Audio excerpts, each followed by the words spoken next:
All right. Our next contestants were Mark and Edward, and this was our leak today, and they did Louis Armstrong, "Wonderful World." I put wow, I was just listening and I was just enjoying it, and to show you where I really picked up Stephanie, I wrote wow, Michael, wow, wow, wow. Wow, Michael. The talk advice was top level coaching. Yes, it was. I said, Michael, stop telling our secrets. Having Motor Song, it was top level coaching. Chills. When he said, Paul, y'all play, and he told Mark, he said, watch this. Watch this. He said, I see fields of green, red roses too. And I was like, see, you're not doing that tonight. You're not doing that tonight, Michael. And like I said, I was tonight. I said, you know what I like? Edward's sense of pitch. Come on. Amazing. Come on. He has a wonderful sense of pitch. I said, look how Mark, and I just saw this in the B-reel. I said, y'all, look how Mark feels this song. He literally took the entire song and put it in his entire body. I felt like his entire body was singing this song, if that makes sense. I said, Mark is a freaking star. I said, it's like Bono singing this song.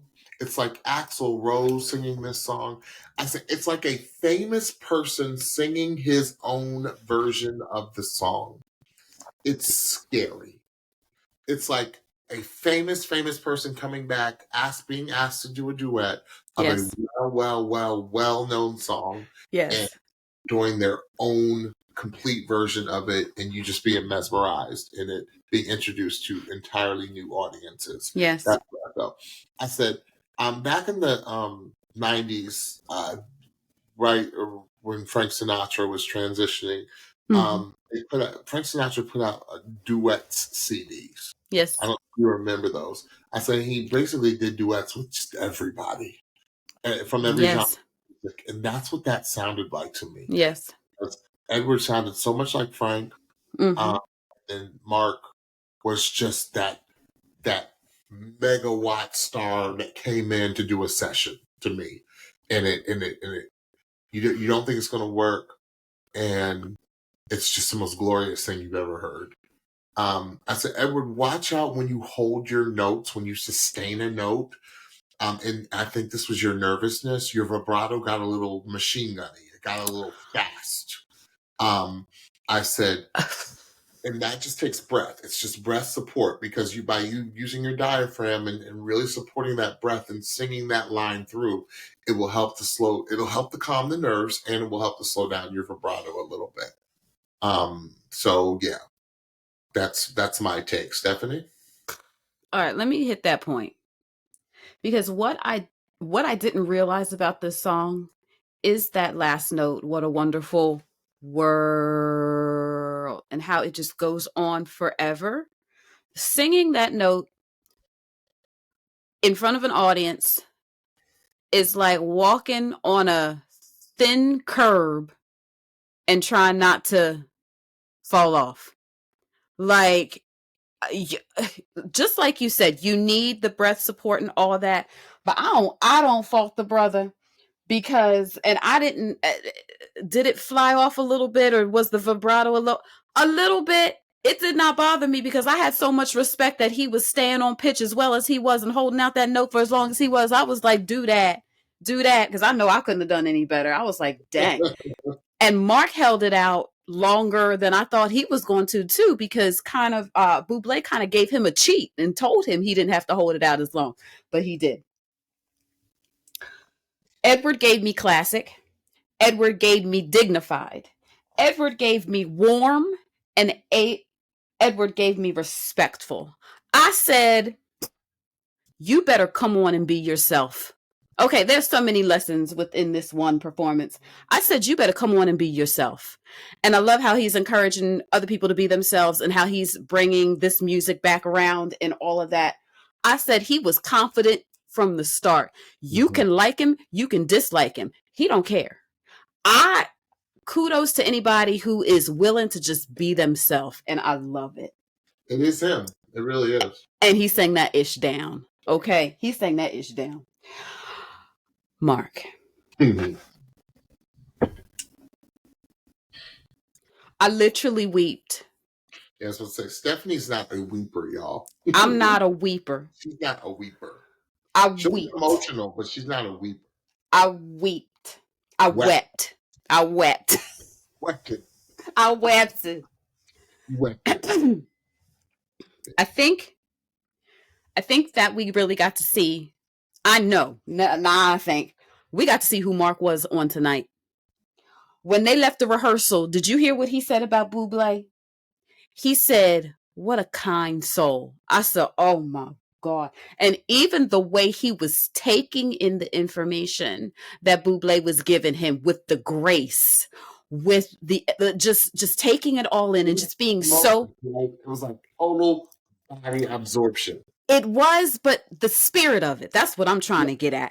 Yes. He was so gracious. He was so thankful to be there. He said something to the effect of like, I'm never going to forget this. Something in that realm is what he said. As Edward was singing his first verse, Mark looked over at him and took a deep breath. He said, and I was just like, yeah, he went. And I was just like, "You're killing me, Swaffles. You're killing me." And it's just, that part is what you said. He was feeling this entire song with his entire body. The way this man communicated this song caused me to weep. The emotion, the passion, the inspiration, the vulnerability, okay? The choices. Listen, y'all. Times is rough. We are in a very divisive time in our country and in this world. And that man made me think about the lyrics to this song that I have heard over and over again. And I just kind of, I see trees again. What a wonderful, you just. And the reason why he made me weep is he gave me hope. Yeah. He made me say, you know what? Despite, it really is a wonderful world. And what made me really weep was the messenger. Because this man's voice was not my cup of tea in the blinds.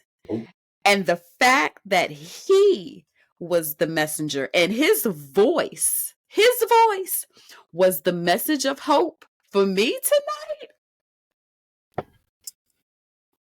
Yeah. I wept, and I will weep every time I hear this, and I will go back and listen to this because it gave me hope. It was my reminder that despite, this is a wonderful world. Yeah. Yeah. Great. I don't agree with the outcome, Stephanie. I don't agree with who Buble selected. I thought that was I don't mind who he picked. I just hate that somebody left. I hate that somebody left. Maybe, and they do edits and stuff. Maybe Buble did that because he thought that somebody was going to steal Mark. Maybe. Because they should have. How could you let Mark go? How? He is a one of one on this show. He's a unicorn. That's what they say. Yes, he is. He's a unicorn. Like, he doesn't exist. He's a one of one. Yeah. That's crazy. Yeah. I don't want to linger on this. All right. I want to just remember how special, how I love that. How music is so special. And yes. I thought, Mark, you made it so special for us. Yes. And everything you emoted came through. Incredible. Yes, it did.